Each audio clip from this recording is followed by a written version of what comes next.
सौमती अमावस्या। सौमती अमावस्या के दिन भगवान शिव की उपासना की जाती है। ऐसी मान्यता है कि जो व्यक्ति सौमती अमावस्या का व्रत करता है उसकी सभी मनोकामनाएं पूरी होती हैं, साथ ही अखंड सौभाग्य की प्राप्ति होती है। इस दिन सौमती अमावस्या की कथा का पाठ भी जरूर करना चाहिए। एक कथा के अनुसार गरीब ब्राह्मण परिवार था। उस परिवार में पति पत्नी के अलावा एक पुत्री भी थी। वह पुत्री धीरे धीरे बड़ी होने लगी। उस पुत्री के समय और बढ़ती उम्र के सभी स्त्रियां चित्त गुणों का विकास हो रहा था। वह लड़की सुंदर, संस्कारवान एवं गुणवान थी, किंतु गरीब होने के कारण उसका विवाह नहीं हो पा रहा था।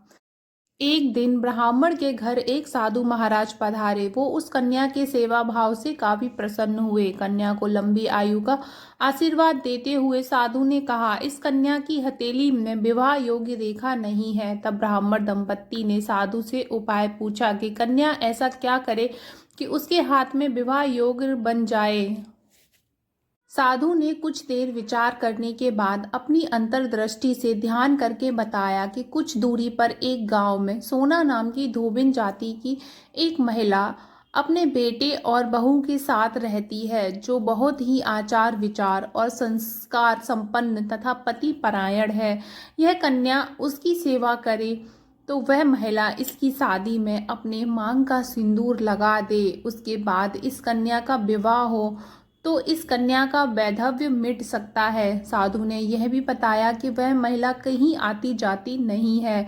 यह बात सुनकर ब्राह्मणी ने अपनी बेटी से धोबिन की सेवा करने की बात कही। अगले ही दिन कन्या प्रातःकाल ही उठकर सोना धोबिन के घर जाकर साफ सफाई और अन्य सारे कार्य करके अपने घर वापस आ जाती है। एक दिन सोना धोबिन अपनी बहू से पूछती है कि तुम तो सुबह ही उठकर सारे काम कर लेती हो और पता भी नहीं चलता।